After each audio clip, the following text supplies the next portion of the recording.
Hey guys, so I am going to see the Avengers Endgame movie in just a short while. It's 5 o'clock right now.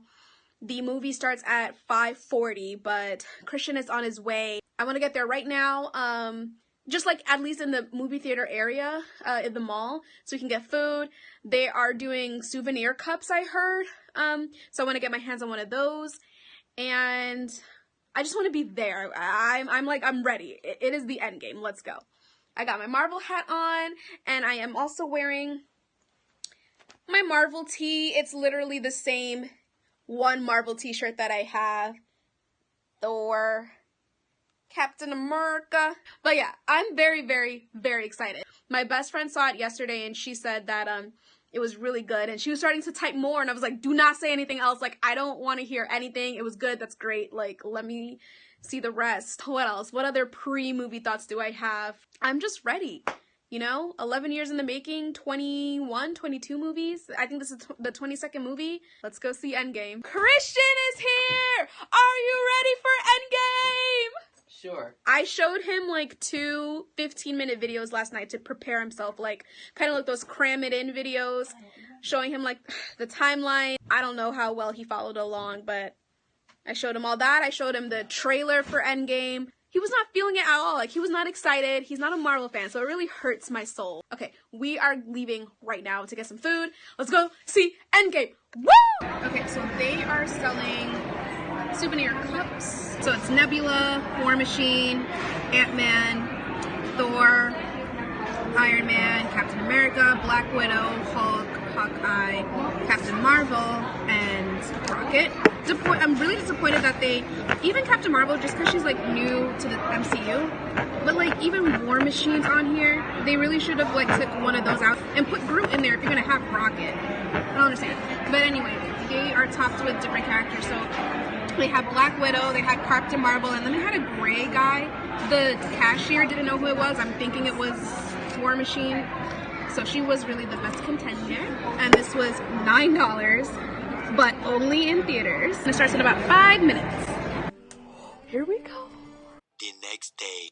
So the real question is, did the Endgame movie disappoint me? Overall,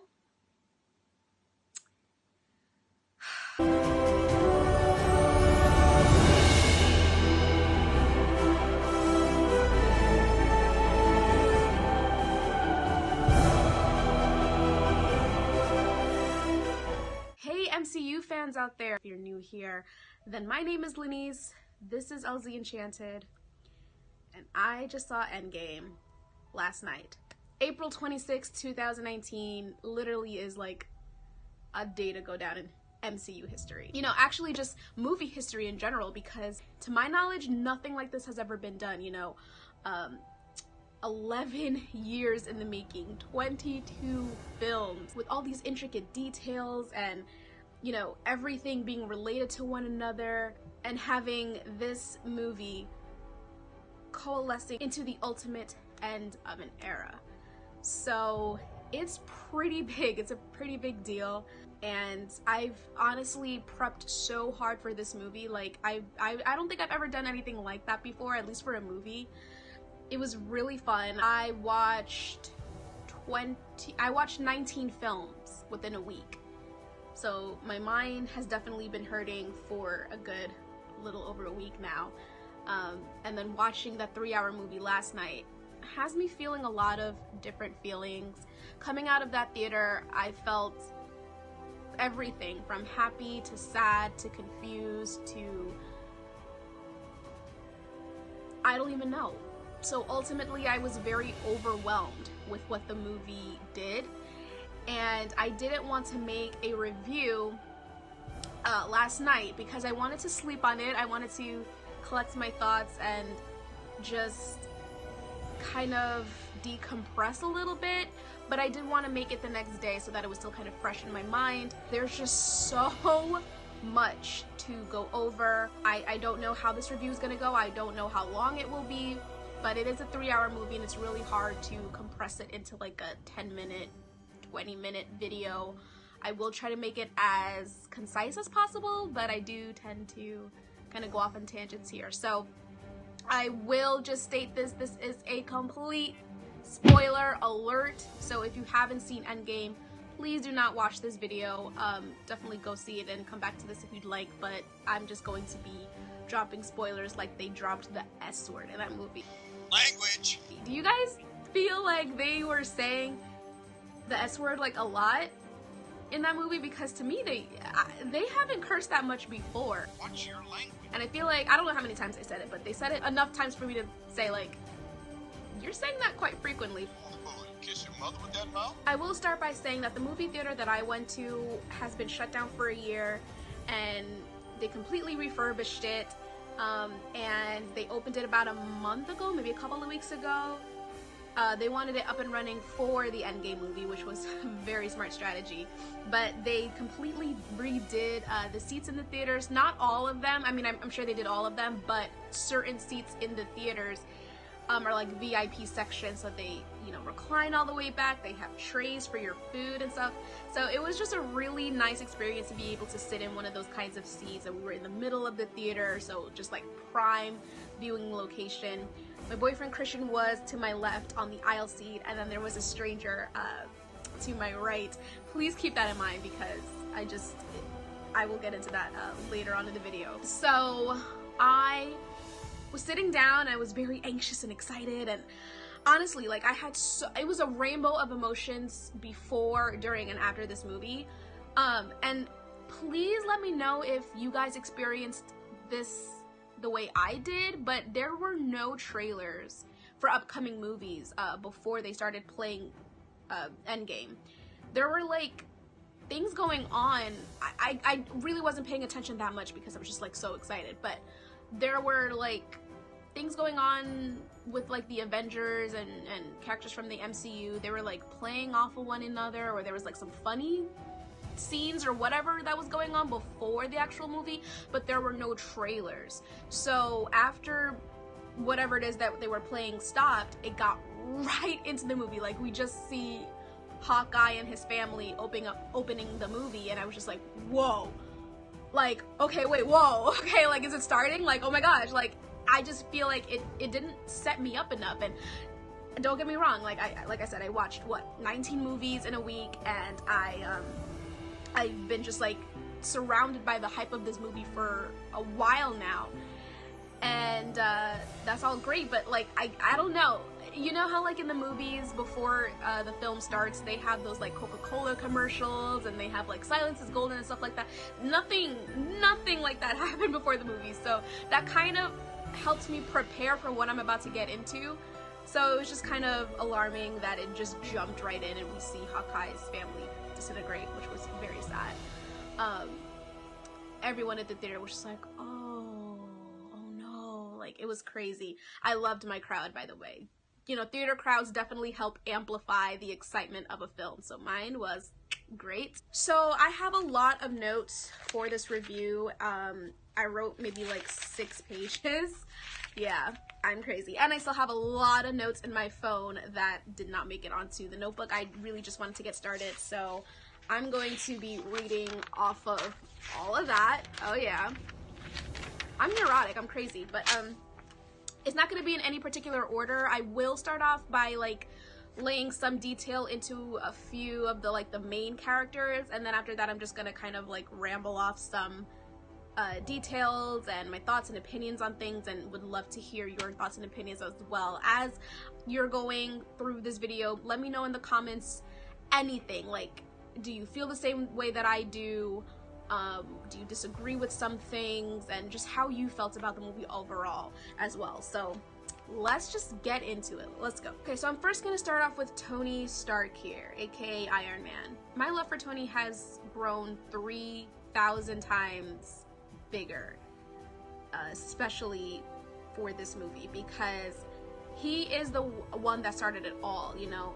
Chronologically speaking, no, he's not like the first Avenger that was Captain America, but his movie is the one that laid the groundwork for all the other movies to come after him. So oh god, my heart like hurts just talking about this. 3 weeks after Thanos' snap, he and Nebula are stranded in a ship in space, and he is teaching her how to play paper football, which I thought was so cute because Nebula's not used to doing anything, let alone play games for that matter, without like a hardcore set of rules. So it's not like if she loses this game of paper football, she's going to like have something of hers replaced, you know? It's just that if she loses, she loses. So, and you could just like see she was new to that because she was like, that was fun, you know, and she was like, I would like to try again. Like it was amazing. And then Tony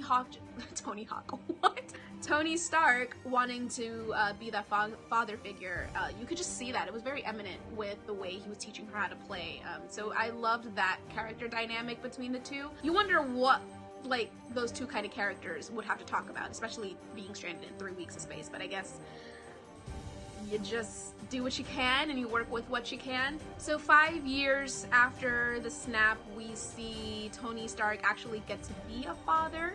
He has a little girl named Morgan. Their relationship is just so adorable. And he's married to Pepper Potts, and he's just living that settled life. Complete 180-degree turn on the life that we were introduced to in the first Iron Man movie. Him being like a playboy and, you know, him not really caring about what anyone else thinks, and now he has a family to fight for. I want to protect the people I put in harm's way. So it was amazing, and obviously a life change like that is to be expected within the span of 11 years. So I was really happy to see Tony be a dad. It was endearing. So because of his settled life, he declines to help the Avengers retrieve the Infinity Stones by the use of time travel because he wants to enjoy the life that he has currently.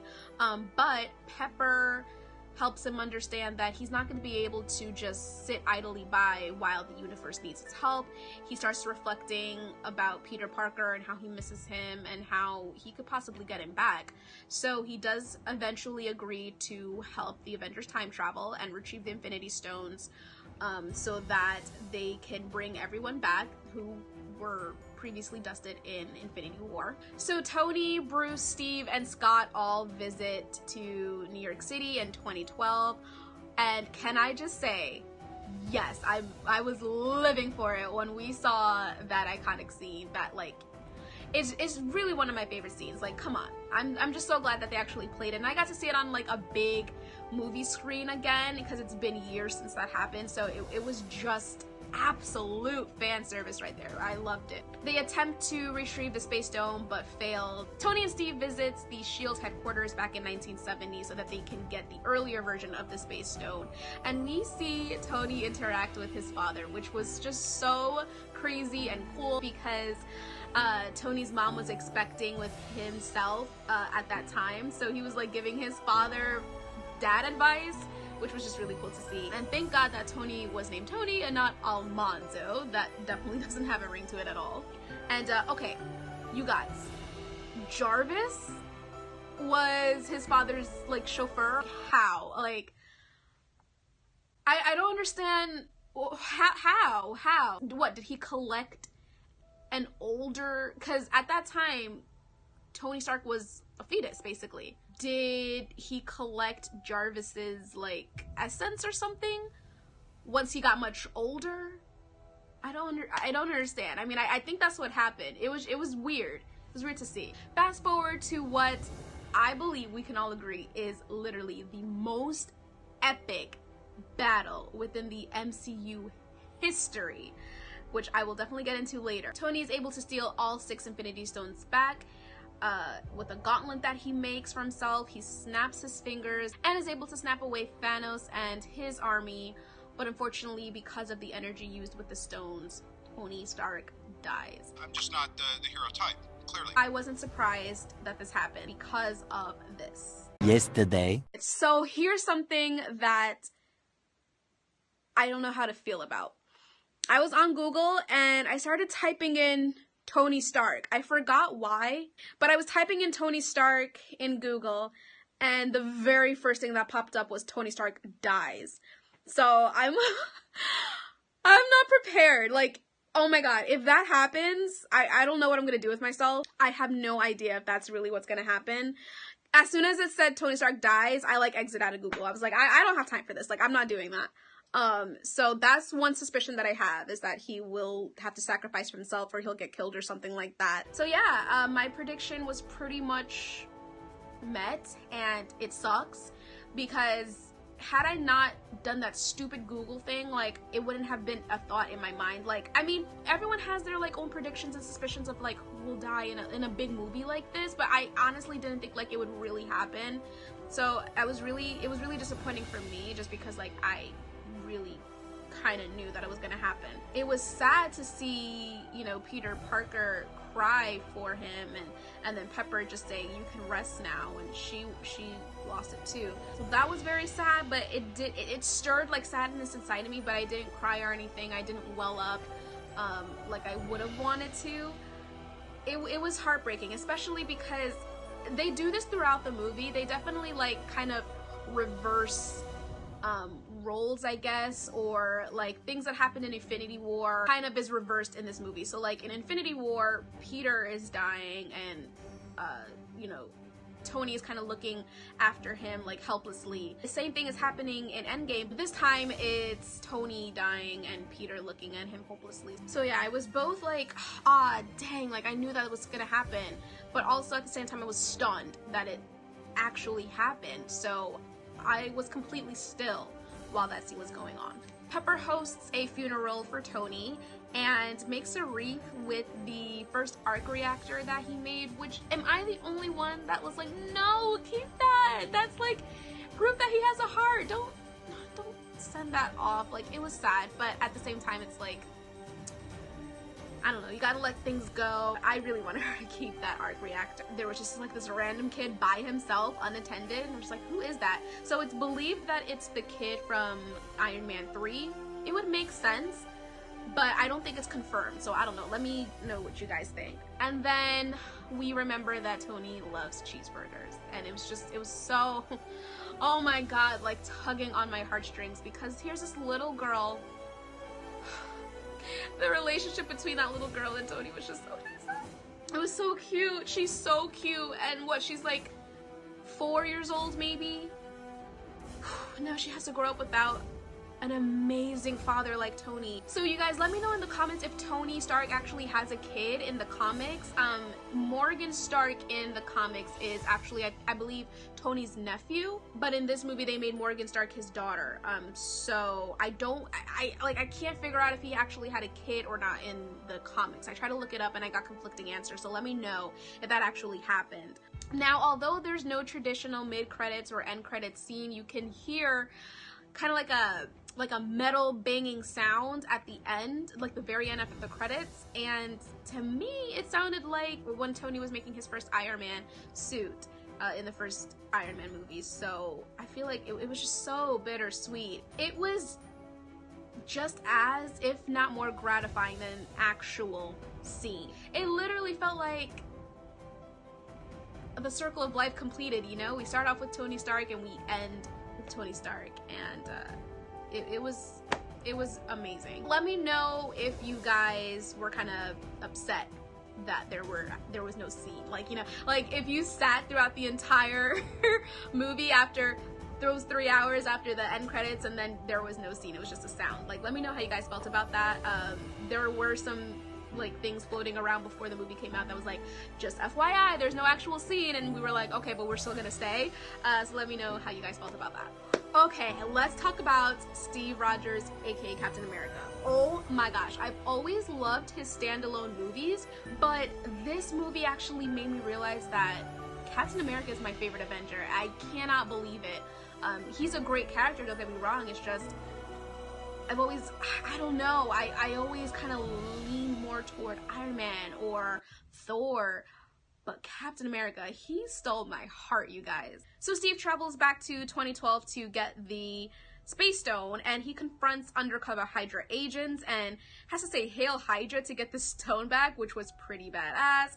And then he fights with his past self, and past Steve Rogers is like, I can do this all day, and present Steve is like, yeah, I know. That was so funny. It's just funny to see Steve like be annoyed with himself. It's kind of like he sees like what everyone else sees, like when he's being all noble and stuff. Like, it was perfect. Quick question, do you guys like how they made that line, like, I can do this all day, do you like how they made that a funny moment in the movie, or would you have preferred him say that when he strapped on his shield tighter?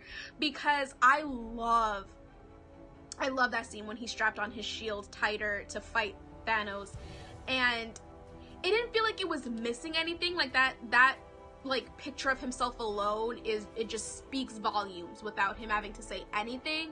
It's just that if he would have said, I can do this all day, instead of him saying it earlier in the movie, I would have felt like, oh yeah, you know, like I would have felt kind of like more pumped up or something like that. But at the same time, it made for a funny scene, and you know, from when he was fighting himself. So let me know what you guys think about that. Either one would have been great. But I'm just glad that they didn't do it in both scenes, you know? Okay, let's talk about Captain America wielding Mjolnir. Whoa, complete and utter shock. My theater was roaring. Like, it was so much chaos in the theater. It was fun. It was fun to see, it was fun to hear, fun to experience. Christian on my left and the stranger on my right were both like, what? And I was just like, whoa, what? It was chaotic. It was amazing because we've all known and we've all witnessed that Thor is the only one that can lift this hammer. So to see someone else being able to do it effortlessly was just completely mind-blowing. But to see Captain America being able to lift Mjolnir and get the lightning and thunder powers, oh my gosh. So at first I was confused as to why he could even lift Thor's hammer. Then I remembered the scene in Age of Ultron, I believe it was, when they were at like that dinner party or whatever, and every other Avenger was trying to lift the hammer. And then here comes Captain America. He starts to lift Mjolnir, like he actually moves it, and then Thor's face is just like, what are you doing? Like, what's going on? Like, he just looks so worried. And it was just the fact that like the one thing that makes him so unique can be shared with a human. So Cap just like kind of backs up. He's like, you know what, I'm good. He literally didn't want to steal Thor's thunder, you know? So then Thor gets that like sigh of relief. But he actually does it in Endgame. Plus, if you recall, I believe this is in the first Thor movie, his father Odin's enchantment clearly states, whoever holds this hammer, if he be worthy, he shall possess the power of Thor. With all that being said, it was a badass scene. And apparently Captain America has lifted Mjolnir several times in the actual comics. So that was like a great use of fan service. And then for people like me who are just like the MCU fans, it was a great scene altogether. It was like literally a scene that we didn't know we needed. So it was amazing to see. Oh my god, it's still like seared into my brain. One of my favorite MCU moments in history. So towards the end of the film, he travels to return the Space Stone where he found it to correct the timeline, I guess. Now put that thing back where it came from, or so help me! This time travel thing was so confusing. Like, if you can break it down for me in the comments, that'd be great. Like, I tried to follow it in the movie. I don't watch a lot of time travel movies in general, and I don't really care about it as a concept. So it was a little bit tough for me to follow. I kind of got the gist of it, but still things like didn't really make sense. Essentially for us, Steve was away for maybe 30 seconds, but for him it was like a good 40, 50 years. And that could be vice versa, you know, in regards to like time travel. So like for us it could have been like 40 to 50 years, but for him it could have been like 30 seconds. So Cap decides while he's returning the stone that he might as well marry the love of his life, Peggy Carter, and share that dance that he made a rain check for all those years ago. So it was such a beautiful, bittersweet moment. Now, because Steve Rogers is elderly, he passes the shield onto Falcon. Falcon. Falcon. Falcon. Of all people. Why not Bucky? Why not literally anybody else? You know, I really feel for Anthony Mackie's character because he was written to be so yes sir, no sir, or yes cap, no cap. You know, he was kind of just like Steve was his shadow and he was just like completely okay with living in it, you know? Like, he didn't really come into his own at all within the movies he's been in. He's had no character arc, no shining moment that I feel like everyone gets in the movies. So when Cap asks him, how does it feel when Sam tried the shield on, he replies like it's someone else. Yeah, because it is someone else's, okay? I just don't believe it belonged to him at all. It made no sense. Oh, that's how it is? Fight me if you want to in the comics, but that's my conviction and I am completely sticking to it. It just, no. All right, so we're moving on to Bruce Banner. I'm 50-50 on this one, you guys. I don't know how to feel about it. So apparently Professor Hulk is an actual character in the comics, and that's who we're introduced to in the Endgame. I don't really like that, if I'm gonna be honest, because I feel like it's a completely new character that we're introduced to in one of the most important movies of our like lives. You know, it's literally the end of an era. It's the end of all of these characters being together, and you're just gonna kind of like fuse two characters together. I don't know. He is adorable, dare I say attractive. I just feel like Professor Hulk could have been used elsewhere. If there was like another Hulk movie, like I feel like they needed to like make another Hulk movie. I could be wrong, but like we got the Edward Norton movie, which it doesn't really mesh well in the MCU universe anymore. It's very dated. It's very to me forgetful. I just feel like they could have, like, I don't know, done another Hulk movie, especially with the capabilities that they have these days with like the graphic design and the CGI and stuff like that.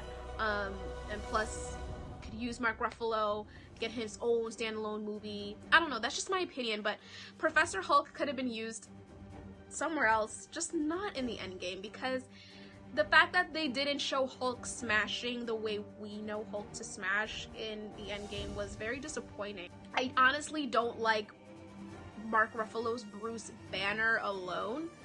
He's just, to me, like boring and underwhelming, and I don't know. That's just how I feel. I definitely prefer the Hulk more. So to see the two come together, but it's really just Bruce Banner looking like the Hulk. It's the Endgame and you're gonna have the Hulk sedated? Like, no. I didn't really care for it. Like, the scene was funny a little bit, like when we saw him take selfies with those kids. I just feel like we could have used the Hulk for the battle, but instead we get Bruce for his mind, for the time machine, and for getting the time stone, which is appreciated. And he did bring back everyone who was disintegrated from the first snap. It's just, I don't know, like, how do you guys feel about it? Let me know if I'm crazy and if I'm nitpicky, because I probably am, but I didn't care for it. Whatever, we can't always get what we want, right? Speaking of not getting what we want, Thor.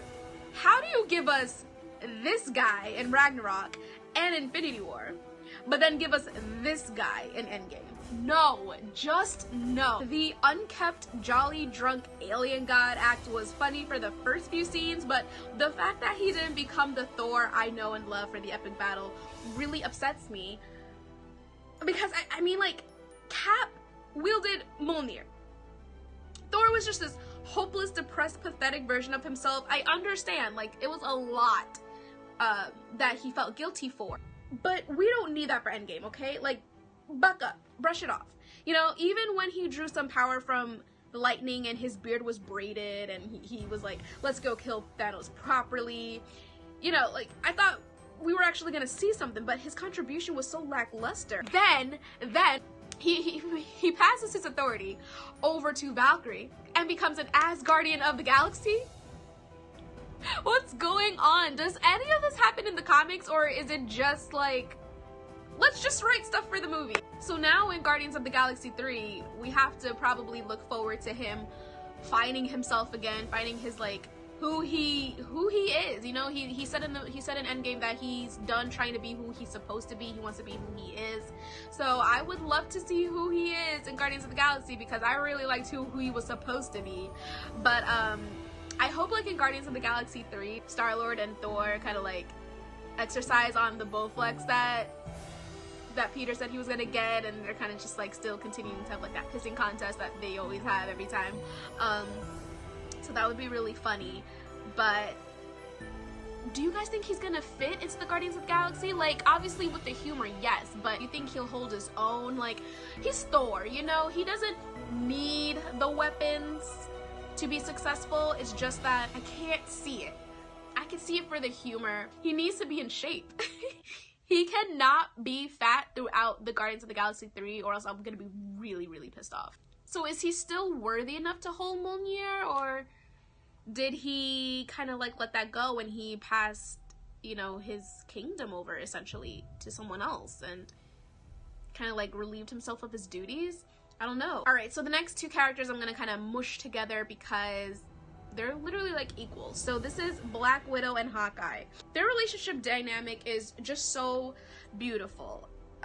So I mentioned that, you know, they're like equals because when it comes to sacrificing themselves, they fight to do it, you know, to get the soul stone, because you have to sacrifice one that you love. I feel like that scene allowed for us to understand them deeper as characters and for us to get to know them more. It was very exciting because you didn't know which one would ultimately end up dying, but of course it ends up being Natasha. I don't know how this will play into the upcoming Black Widow movie, which we should have had years ago, okay? Maybe it's gonna be a prequel, I don't know. Now, Hawkeye is a character I've always used to find annoying until Age of Ultron. But seeing and understanding the love for his family, seeing him as a broken vigilante, Ronin, who will stop at nothing to make sure everyone gets what they deserve, it was so heartbreaking yet satisfying to see another side of his character. I love that Natasha kind of rescues him from that darkness that he's just kind of diving deeper and deeper into. She brings that sliver of hope that he said, like, don't bring me hope. But she was just like, I wish I would have brought it to you sooner. It was so, so beautiful. Now, Black Widow's death scene wasn't sad for me at all. Not because I don't love her character, because I do, but because I feel like a lot of us, especially people like me who love Disney fairy tales and happily ever after, we expect the good guys to live and to win. So I was expecting to see her come back in the end of the movie. So when she didn't, it was like, I missed my chance to be sad, I guess. I don't like how they played the same music they used for Gamora's death for Natasha's death. I get it, it's the same death, but they're two different characters. There are two different stakes that they're fighting for. Two different relationship dynamics between Thor and Gamora and Hawkeye and Black Widow. I just feel like reusing that score for her death scene took away from the scene. Now on to Scott Lang. I love that they gave Ant-Man some more screen time. Like, I wasn't a really big fan of his first standalone movie, but the second one was great. And although I don't think Paul Rudd is really that funny, I like him as an actor and I love his character, so it was nice to see him have, you know, like an equal part in this film. It was nice to see him interact with the Avengers more. He was the one that suggested the time travel for their victories, so gotta give him props for that. His reunion with his daughter Cassie was just so heartwarming, but I wonder if that means like that her mom and her stepdad vanished too, because she was all alone. That would have been really sad. I liked her parents. Okay, so how do you guys feel about how he was able to escape the quantum realm? I'm not a director, I'm not a movie writer, so you always feel like things can be done differently, you just don't really know how. So, I mean, it is what it is, we got what we got. I just thought, yeah. Okay, so those are all the characters that I wanted to kind of talk about in more detail than the others. Now I'm just gonna kind of spitball some other details about the movie that I want your opinions on, and things that I've noticed, and things that I just like actually want to touch upon in this review. So let's finally talk about that epic battle scene, you guys. It was, oh my god, it's like they took everything every Marvel comic book, every MCU fan would have wanted to see in a battle and transposed that onto a big movie theater screen. It was beautiful, it was glorious. We see so much. So listen, that movie was 3 hours long and a lot of things meshed together in my mind, so correct me if I'm wrong with some things. I might miss things, But what I remember is, oh gosh, I don't even know if this was after Captain like strapped his shield tighter, but I remember that he was standing alone, and I believe it was Sam who was telling him like, on your left, which is a direct reference to their little scene when they met in Winter Soldier. Don't say left. Come on! And literally on his left was a portal opening, and I think it was Black Panther and Shuri and Okoye coming out, and then there were other Avengers like Dr. Stephen Strange and Spider-Man and Hope Van Dyne and Scarlet Witch. Oh my gosh, just like seeing everyone come out and come together, and then Valkyrie on like that flying horse. Oh my god, because seeing that scene in Ragnarok when she was like remembering her battle with Hela, that was literally one of the most beautiful scenes that I've ever seen in MCU history, and to see it actually happen during a live battle was it was amazing. Like, oh my god. So I want to touch upon the scene within the battle where all of the like woman fighters came together, Mantis and I believe Scarlet Witch and Okoye and Hope Van Dyne, Captain Marvel maybe? I don't remember. Oh, Pepper Potts as Rescue, which is something that I never knew about Rescue at all, but with watching 19 films in a week, you learn things, you look up things with like Marvel Comics and things like that. So I did learn about her last week. So even though I haven't been like a fan of Rescue, or I haven't been like a fan of the Marvel Comics for like years and years, like a lot of you maybe, it was still really cool for me to like see Pepper in her her suit and think, oh my gosh, so is she Rescue in this? It wasn't confirmed that she was, but it's pretty much like a direct allusion to her being Rescue. So how do you guys feel about the overuse of female empowerment in that one scene? Like it was like great, but it was just like, I don't know, kind of like forceful, you know? Because we have that Captain Marvel movie that just came out this year, and now we have this. Listen, I'm all for female empowerment. I'm a female, you know?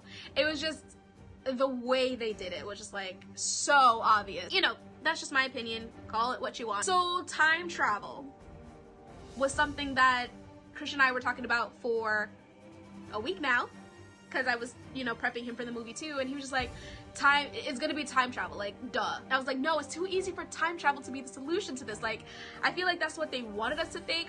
I feel like that's the road that they were going down, but I was just like, there's gotta be something else. Like, I hope it's misdirection, but it was actually time travel. So do you guys think that it was too easy of a solution? Do you think they should have like gone a different route? How do you feel about it? Or are you just like, ah, whatever, time travel, like, it is what it is.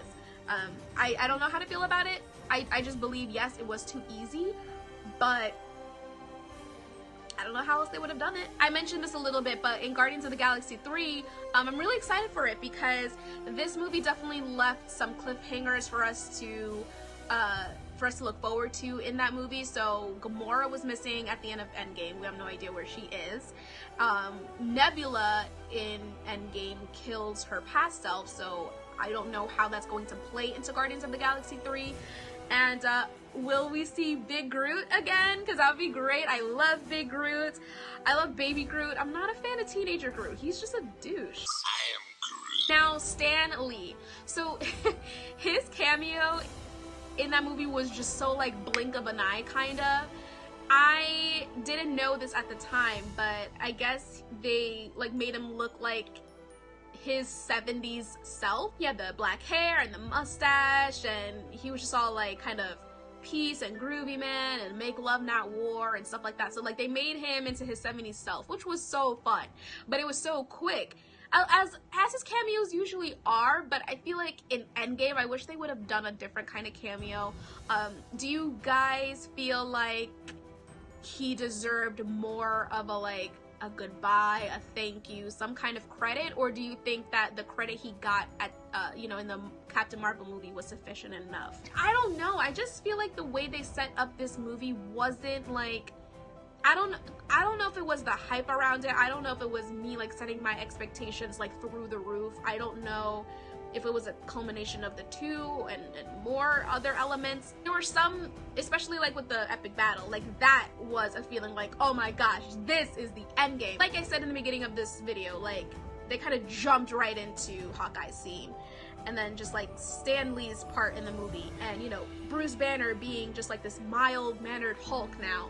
And Thor, I don't know if I put it like on too high of a pedestal, but I don't know.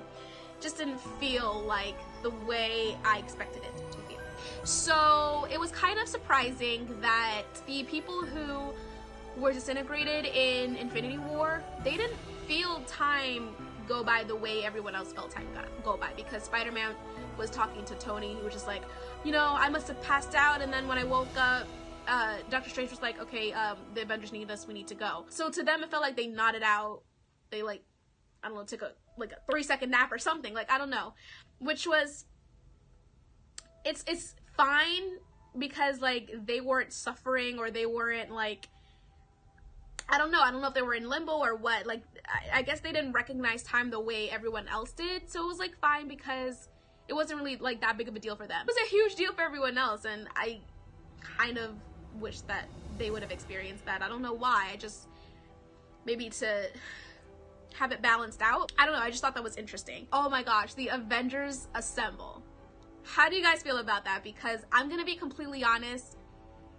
Yes, it was fan service, and yes, we have been waiting since what, Age of Ultron, to hear Captain say that. But the way he said it, I was just like, no. He is talking to thousands of people fighting for him, and he whispered it. Am I wrong? Like, cause he said, Avengers, assemble. Like, I would have rather him be like, Avengers, assemble, or something like that. Like, just be more boisterous with it, you know? Like, it was too underwhelming. Like, it was like, yes, we finally got to hear it, but I just wish he would have said it a different way. That's just me. I don't understand how they returned the Soul Stone, because I know you in order to acquire it, you have to sacrifice someone you love. But how do you return something like that? It was just weird. Let me know in the comments how that works. Like, break it down for me if you can. I don't get it. I also felt Bucky as a character was completely underwhelming. Like, he did nothing for me. He is like a character I really love. I love Sebastian Stan, but he was set up since first Captain America movie up until Infinity War. I felt like he was like gearing up for this epic battle. He lost his metal arm, then he got a new arm. He got deprogrammed, you know, from Hydra messing with him. He just, I don't know. Like, him just like shooting guns. He's not one of the original Avengers, I know. The movie's not about him, I know.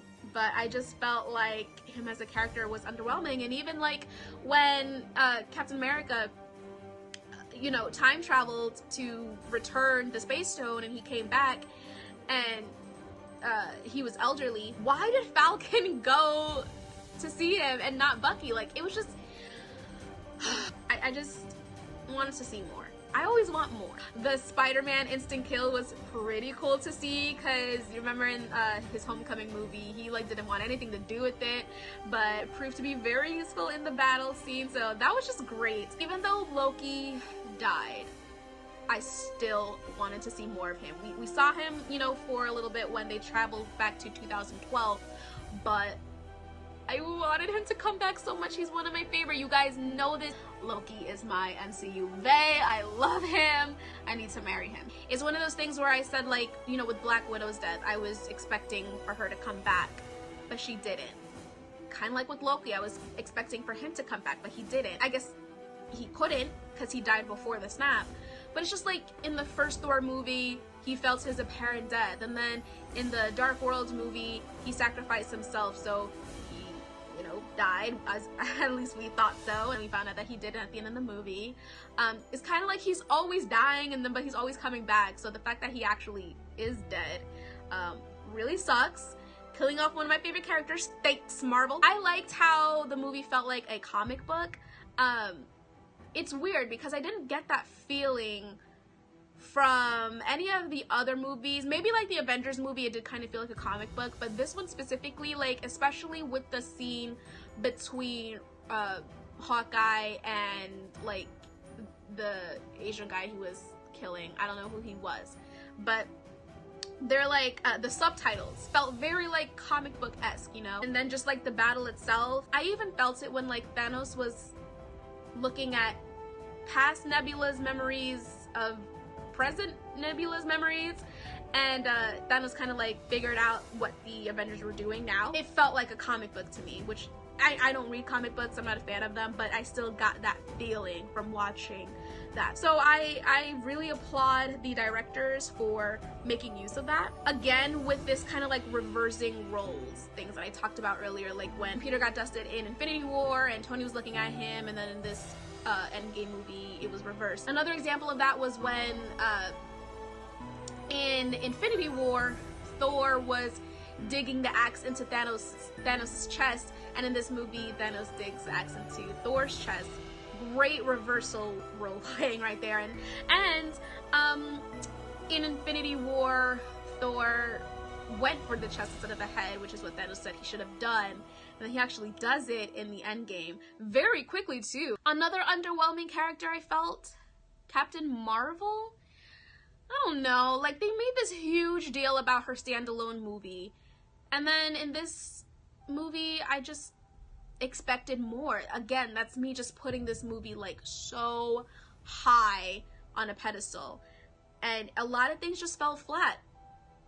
I'm not like this huge Captain Marvel fan or anything like that, but I just expected more. It did make sense that she had to try to protect all of the other planets that are experiencing the same thing as Earth is. Like, Earth is not the only planet within the universe, and if we all thought that it was, then that's very ignorant. So it made sense for her that like she had to, you know, help everyone else in the universe. And I loved how she like took down Thanos' army ship, and she saved Tony and Nebula in the beginning of the movie, so that was really cool. What about her haircut? How do you guys feel about that? I know it's like a minor thing within the grand scheme of things, like in the movie, like that's like a serious minded detail, like it has no effect on the movie. But seeing characters like in their normal styles, like when you get to know a character with the way they look, and then you see them look completely different, it's something to be talked about. And a lot of people were talking about it with Black Widow.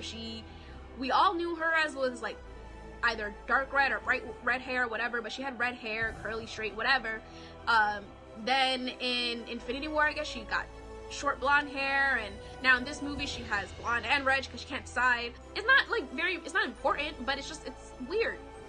Now, correct me if I'm wrong, but the part in the Endgame trailer when Black Widow looks like she was training, she was shooting a gun, was that in the movie? Because I don't remember seeing it. I could be wrong, but I don't remember watching that scene in the movie. You guys, I think that is everything from as far as my notes go. I think I've laid everything out for you. So the real question is, did the Endgame movie disappoint me? Like I asked it not to in my Marvel video. Do not disappoint me. Overall, I'm gonna say no, it didn't disappoint me. There were disappointing character moments, I guess you can say. Thor being probably like my number one disappointing character arc in the movie.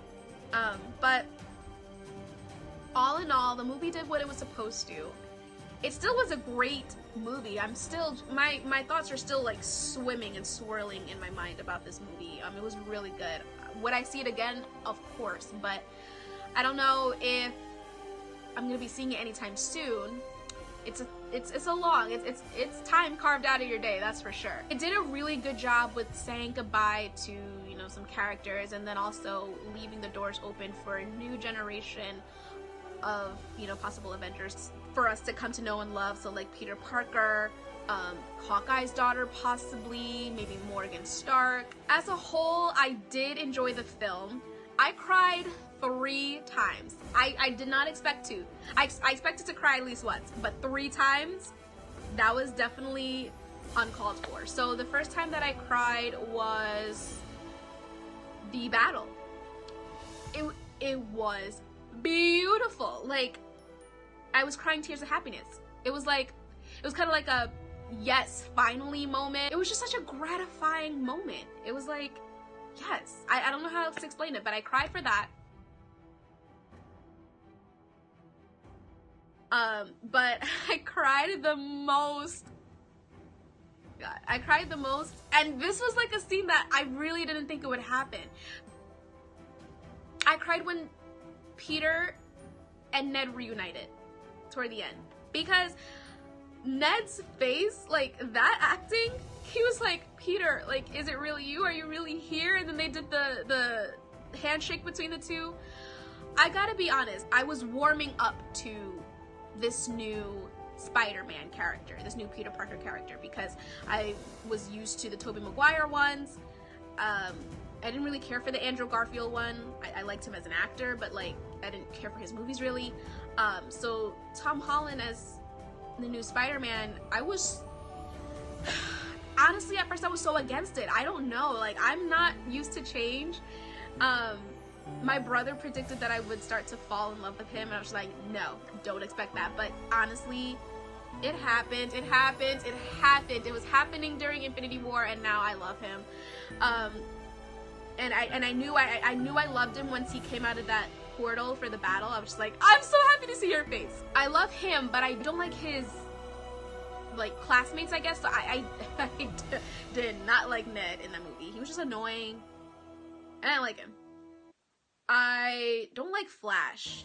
He's a horrible Flash. Like, I don't know why they didn't pick anyone more intimidating. And this is not about the Spider-Man movie. All I'm saying is, like, I didn't really like the character. So for me to cry the most seeing Peter Parker and his friend Ned reunite was very jarring, and I was completely shocked. So when the movie ended, the guy who was sitting next to me on the right, I told you to remember that.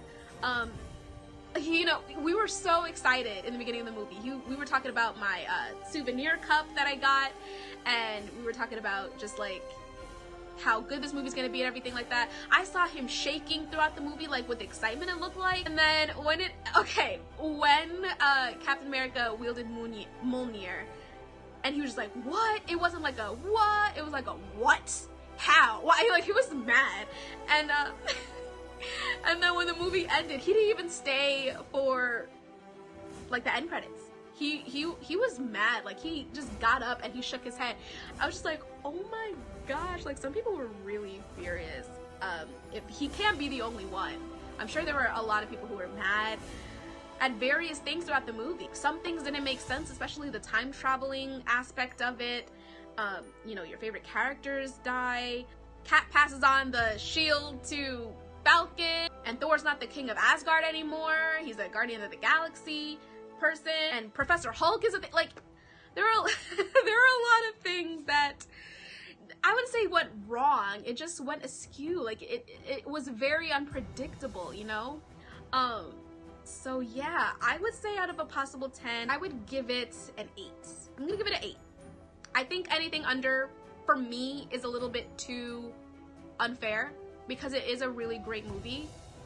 But I liked Infinity War a lot better, and I've heard that casual MCU fans would prefer Infinity War over Endgame, because if you are more of a comic book fan, and if you've watched these movies several times and broke it down and analyzed it and watched all, like, deleted scenes from the DVDs and just invested so much into the MCU, into the comics, then you actually most likely would have preferred Endgame over Infinity War, because it's more like a love letter to the fan from, you know, the directors and the characters and everything.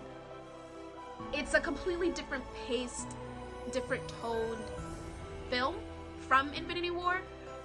So if you are strictly like an MCU fan, you know, you haven't read the comics, anything like that, and if you've only watched the movies like a couple of times, like me, then it makes sense that you would like Infinity War better. It was fast-paced, you kind of just got right into the action, whereas, you know, Endgame, what, the first hour maybe or so was just us learning a lot of different things. Honestly, I did prefer Infinity War which makes sense, but Endgame was really good.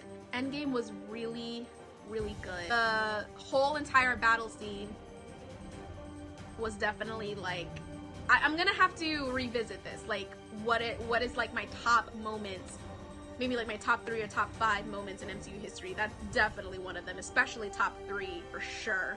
I think this battle is probably like number 1, and especially because it did what I wanted it to do. It had the Avengers score playing throughout. Like that's when I started to cry. When the song came on, I did start to cry tears of happiness. I was like, oh my god, yes. So anyway, you guys, that wraps up my Endgame reaction and review and kind of breakdown of the movie.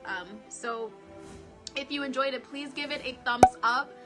Comment everything and anything in the comments down below. Do you guys plan on seeing Endgame more than once? Who was your favorite character? What was your favorite moment? Did you cry? Just be nice, because, you know, like I've been saying throughout the video, I'm not a comic book reader. I'm not a comic book fan. I'm strictly an MCU fan, and at that, like, it is a bit more on the casual side, although lately it's been kind of like imploding, you know?